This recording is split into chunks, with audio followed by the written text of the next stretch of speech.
स्वागत है दोस्तों आपका हमारे YouTube चैनल स्टडी वर्ल्ड में। दोस्तों आज हम लोग पढ़ने वाले हैं BA थर्ड ईयर का सेमेस्टर 5 और उसका जो चैप्टर हम लोग पढ़ने वाले हैं वो होगा हमारा 1 और ये होगा हमारा कोर 11 का हिस्ट्री ऑफ मेडिवल इंडिया। ठीक है, तो चलिए बिना देरी करते हुए हम लोग वीडियो को स्टार्ट करते हैं। तो आज हमारा जो चैप्टर 1 है वो है इतिहास लेखन एवं स्रोत। ठीक है, हम लोग पढ़ने वाले हैं इतिहास लेखन एवं स्रोत, जिसमें हम लोग पढ़ेंगे मुगल कालीन इतिहास के स्रोतों के बारे में। तो चलिए स्टार्ट करते हैं।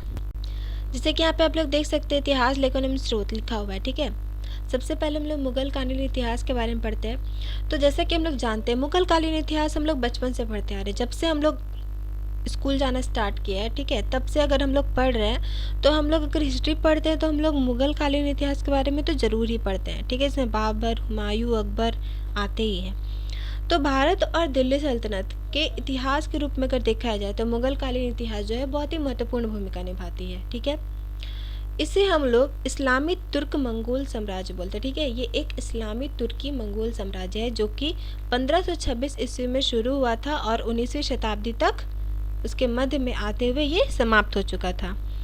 मुगल कालीन इतिहास का नींव जो है वो बाबर ने रखा था। दिल्ली के सुल्तान जो थे, आखिरी सुल्तान इब्राहिम शाह लोदी, उनको पानीपत के युद्ध में हरा करके मुगल साम्राज्य की नींव बाबर ने रखी थी। मुगल कालीन इतिहास को जानने के लिए हम लोग, जैसे कि हम लोग पढ़ रहे हैं मुगल कालीन इतिहास के बारे में, स्रोत क्या है, उसको जानने का स्रोत क्या है, तो उसके बारे में अगर हम लोग जाने तो बहुत सी चीज़ें हैं जिससे हम लोग जान सकते हैं। ठीक है, तो जिसमें से हम लोग का सबसे पहला है साहित्यिक स्रोत। साहित्यिक स्रोत क्या होता है?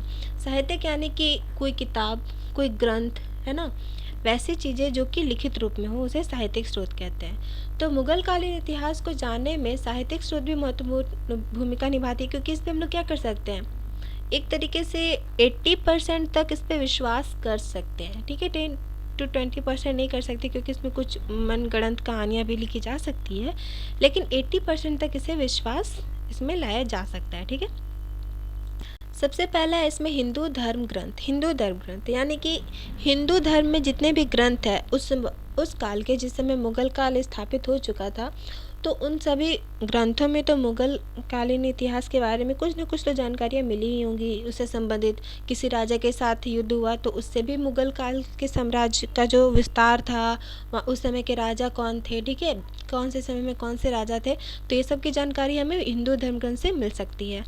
नेक्स्ट हो गया हमारा इस्लामी साहित्य। इस्लामी साहित्य जो कि मुसलमान साहित्य जो है, ठीक है, उससे यानी कि उन साहित्यों से भी हमें जो है मुगल कालीन इतिहास के बारे में पता चल सकता है। ठीक है, अलग अलग घटनाओं का उसमें उल्लेख जो है वो किया हुआ है, जिससे कि हमें मुगल कालीन इतिहास के बारे में पता चल सकता है।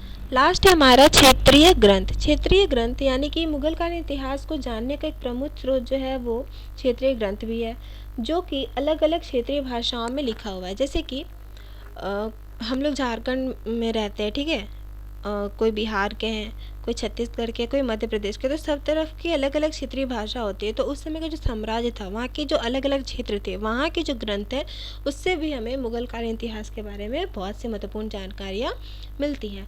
नेक्स्ट है हमारा यात्रा वृत्तांत। ठीक है, यूरोपीय साहित्य। मध्यकालीन इतिहास के जो प्रमुख स्रोत है उसमें यूरोपीय साहित्य यानी कि यात्रा वृत्तांतों का भी बहुत महत्वपूर्ण भूमिका है। जैसे कि हम लोग जानते हैं कि बहुत प्राचीन समय से होता आ रहा है कि हमारे जो भारत है उसमें समय समय पे जो राजा लोग राज करते हैं, उस वक्त बाहर से यात्री आते हैं जो कि हमारे भारत के बारे में जानने के लिए या फिर व्यापार करने के लिए आते हैं। तो वो लोग जो है हमारे भारत में जो भी रहन सहन, पहनावा, राजा और भी बहुत सारी चीज़ें जो देखते हैं वो सब को अपनी एक पुस्तक में लिखते हैं। तो उसे हम लोग यात्रा वृत्तांत कहते हैं, यानी कि यात्रा का वृत्तांत, यानी कि यात्रा में जो जो चीज़ें उन्होंने देखी वो उन्होंने अपनी एक पुस्तक में या कॉपी में उतार दी। ठीक है, और लास्ट है हमारा पुरातात्विक स्रोत। यहाँ पे स्रोत होगा, ठीक है, पुरातात्विक स्रोत ये बहुत ही इंपॉर्टेंट है क्योंकि ये ऊपर तो हो गया हमारा किताबी, ये है हमारा पुरातात्विक स्रोत, जिसमें सबसे पहले आता है हमारा सिक्का। सिक्का जो है पुरातात्विक स्रोत का बहुत ही महत्वपूर्ण चीज़ है। ठीक है, सिक्के से हम लोग बहुत सारी चीज़ें जान सकते हैं, जैसे कि सिक्के पर प्राचीन काल में क्या होता था, सिक्के पे जो राजा लोग अपना नाम गुदवाते थे, ठीक है, अपने जो वर्ष है वो गुदवाते थे, ठीक है, जो चीज़ उन्हें पसंद थी वो चीज़ वो लोग उभरवाते थे। तो सिक्के पर जो राजाओं के नाम है उनसे हमें उस काल के राजा के बारे में पता चल सकता है, वहाँ की स्थिति के बारे में पता चल सकता है। अगर सिक्के स्वर्ण के हैं तो हम लोग पता लगा सकते हैं कि हाँ उस वक्त उस काल के जो स्थिति थी वो बहुत ही अच्छी थी, तभी तो सिक्के स्वर्ण के थे, है ना। हम लोग उस वक्त के काल को पता चल सकता है हमारे, क्योंकि उसमें अंकित रहता है काल, ठीक है। उसकी गुणवत्ता के बारे में पता चलता है, राजा किस धर्म को ज़्यादा ये मान्यता देते हैं, किस धर्म का मान्यता नहीं करते, ये सब चीज़ें किससे पता चलती है, सिक्के से। नेक्स्ट है हमारा इमारत। इमारतों से भी हमें बहुत सारी जानकारियाँ मिलती हैं, जैसे कि हम लोग देखें तो इमारतों से ना मतलब कि उस समय की हमारा कला के बारे में पता चलता है, ठीक है, उस वक्त का जो कला था उसके बारे में पता चलता है। जैसे कि दिल्ली का लाल किला हो गया, आगरे का ताजमहल, जामा मस्जिद, ठीक है, ये सारी चीज़ें क्या है, इमारतें हैं, जिससे हमें मुग़ल काल के बारे में पता चल जाता है। और लास्ट हमारा शिलालेख, जैसे पत्थरों पर, जैसे उस वक्त तो लिखने का चलन हो चुका था, लेकिन बहुत सारे राजाओं थे जो वो पत्थरों पर तब भी लिखवाया करते थे, ठीक है, तो उससे भी हमें मुग़ल कालीन इतिहास के बारे में बहुत सारी जानकारियाँ मिलती हैं।